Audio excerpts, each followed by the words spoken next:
अरुण सिंघानिया अपने ऑफिस में बैठा होता है। तभी वहाँ नैना आती है। अरुण नैना को ऊपर से नीचे तक देखता है।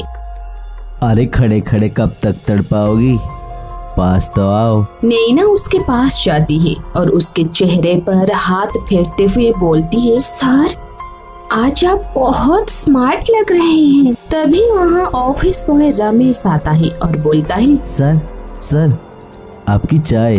अरुण सिंघानिया की नींद टूट जाती है और फिर अरुण बोलता है, क्या है बेवकूफ, क्या है, इतना अच्छा सपना देख रहा था।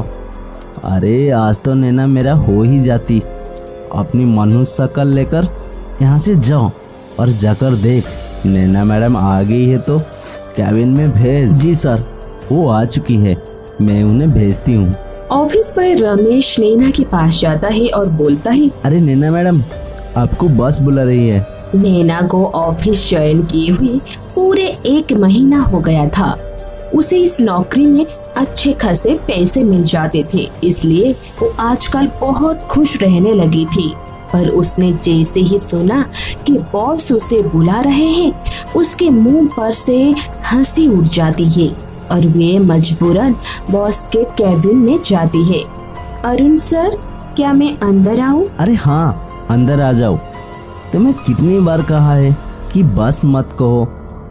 अरे मेरा नाम अरुण है, ठीक है? Okay Arun sir. बैठो नैना। अभी बैठने का टाइम नहीं है, बहुत सारा काम पड़ा हुआ है। अरे कितना काम करती रहती हो यार, मैंने बोला ही ना ज्यादा काम मत किया करो।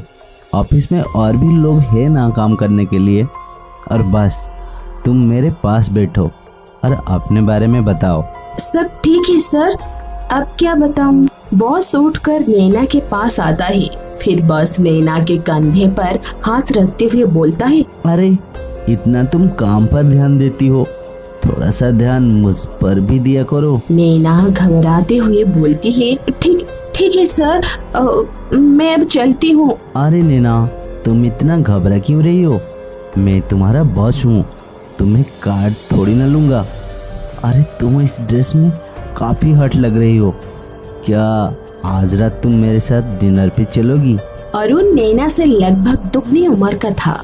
उसके मुंह से अपने लिए ऐसी बातें सुनकर नैना को बहुत अजीब लगा, लेकिन ये सिर्फ आज का ही नहीं, जब से नैना ने ऑफिस ज्वाइन किया था तब से ही अरुण की बुरी नजर नैना पर थी।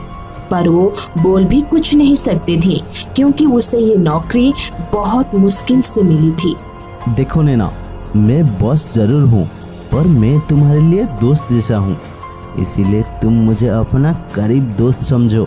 और तुम्हें किसी भी चीज की कोई जरूरत पड़े ना तो मुझे बोल देना। तभी वहाँ ऑफिस की एम्प्लॉय किंजल आ जाती है। किंजल को देखकर बॉस अपना हाथ नैना के कंधे से हटा लेता है।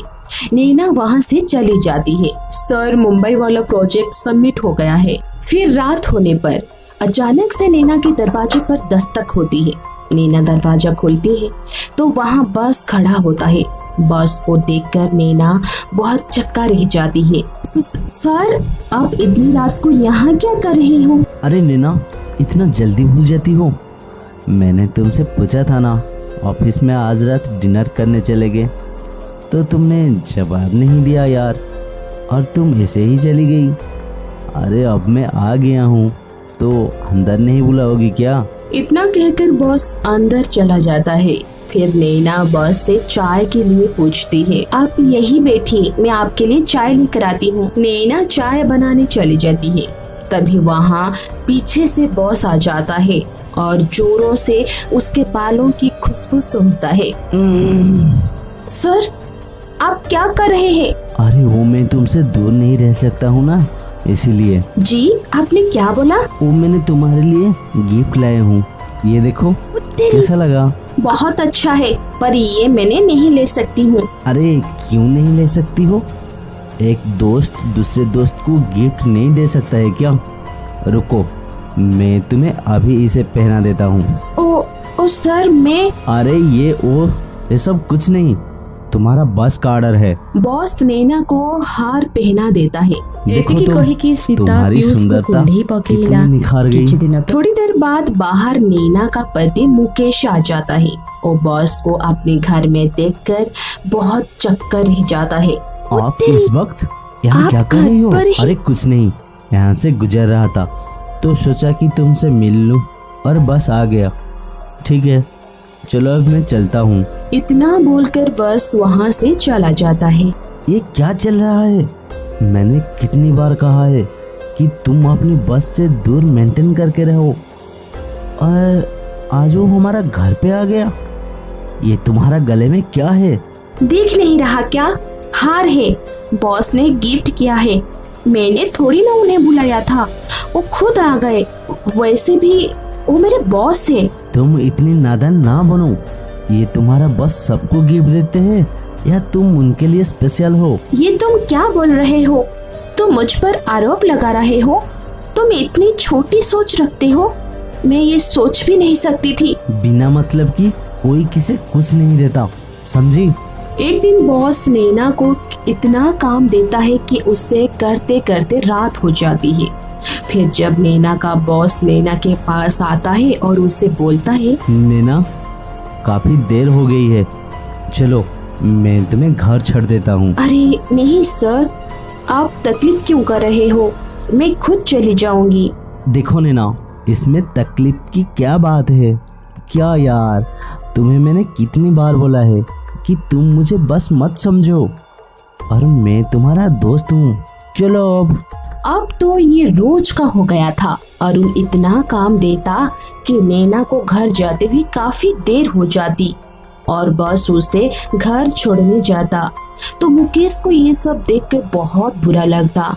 फिर कुछ दिनों बाद बॉस नैना को रेस्टोरेंट भी ले जाने लगा। नैना को तो बहुत अटपटा लगता है, पर वो बॉस को मना नहीं कर पाती। इसी तरह वक्त बीतता जाता है। एक दिन नैना ऑफिस में उदास बैठी होती है कि तभी वहाँ नैना का बॉस आता है। नैना, तुम आज इतना उदास क्यों लग रही हो? बताओ क्या बात है? नहीं सर, कोई बात नहीं है। देखो, मैं जिसे प्यार करता हूँ उसे उदास नहीं देख सकता हूँ। चलो बताओ भी। प्यार? मैं अपनी सभी एम्प्लॉय से बहुत प्यार करता हूँ भाई, वो भी इतना कि तुम सोच भी नहीं सकती हो। और सबसे ज्यादा मैं अपनी दोस्त से प्यार करता हूँ। नैना को बॉस का बिहेवियर कुछ ठीक नहीं लग रहा था। अरे तुम ये सब छोड़ो, ये बताओ तुम परेशान क्यों हो? ओ सर, मुकेश को जॉब के लिए 5 लाख की जरूरत थी। मैं इतना सारा पैसा कहाँ से लाऊं? बस इतनी सी बात? फिर बॉस नैना को 5 लाख रुपए लेकर देता है। नैना उस पैसे को ले लेती है क्योंकि उसे पैसों की बहुत जरूरत होती है। नैना, मैंने कितनी बार कहा है कि मुझे किसी की पैसों से कोई जरूरत नहीं है। तुम किसी से पैसा मत लिया करो, और बिना मतलब की कोई किसे पैसा नहीं देता। ये दुनिया बहुत मतलबी है। तुम समझ क्यों नहीं रही हो मेरी बात? अरे तुम इतना मत सोचो। तुम जब कमाने लग जाओगे तो तुम्हें पैसे वापस कर देना। पहले तो तुम इस पैसों से जब पर लग जाओ। इधर नैना का बॉस नैना के पास आने का कोई मौका नहीं छोड़ता। फिर कुछ दिनों के बाद अरुण नैना को ऑफिस में बुलाता है और उसे कहता है, नैना, तो तुम मुझे 5 लाख रुपया कब वापस कर रही हो? जल्दी कर दूंगी सर, बस आप थोड़ा समय दे दो। देखो, तुम्हें पैसा वापस भी करना नहीं पड़ेगा। तुम इतनी खूबसूरत जो हो, बस तुम मेरे साथ एक रात बिताओ। मैं तुम्हें कभी भी पैसा नहीं मांगूंगा। नैना ये बात सुनकर बहुत चक्की रह जाती है क्योंकि आज बॉस ने तो हद ही पार कर दी थी। सर, आप मेरे बॉस होने का गलत फायदा मत उठाओ। सर, आप मुझे ऐसी वैसी औरत समझ रहे हो? मेरे पास मेरे पति है। आपने जो मुझे पैसे दिए थे वो मैं आपको वापस कर दूंगी, पर खबरदार जो मेरे सामने इस तरह की बकवास की। इतना बोलकर नैना वहाँ से चली जाती है। इधर बॉस गुस्से में आग बबूला हो रहा होता है क्योंकि उसे नैना ने ना बोल दिया था। अगले दिन नैना कुछ गहने बेचकर पैसे वापस कर देती है। ये लीजिए, आप अपना पैसा लीजिए। और मैं आपकी नौकरी छोड़कर जा रही हूँ। नैना का बॉस नैना का हाथ पकड़ लेता है और वहाँ पुलिस आ जाती है और नैना के बॉस को अरेस्ट कर लेती है, क्योंकि नैना पुलिस स्टेशन जाकर सब कुछ पहले ही बता चुकी होती है।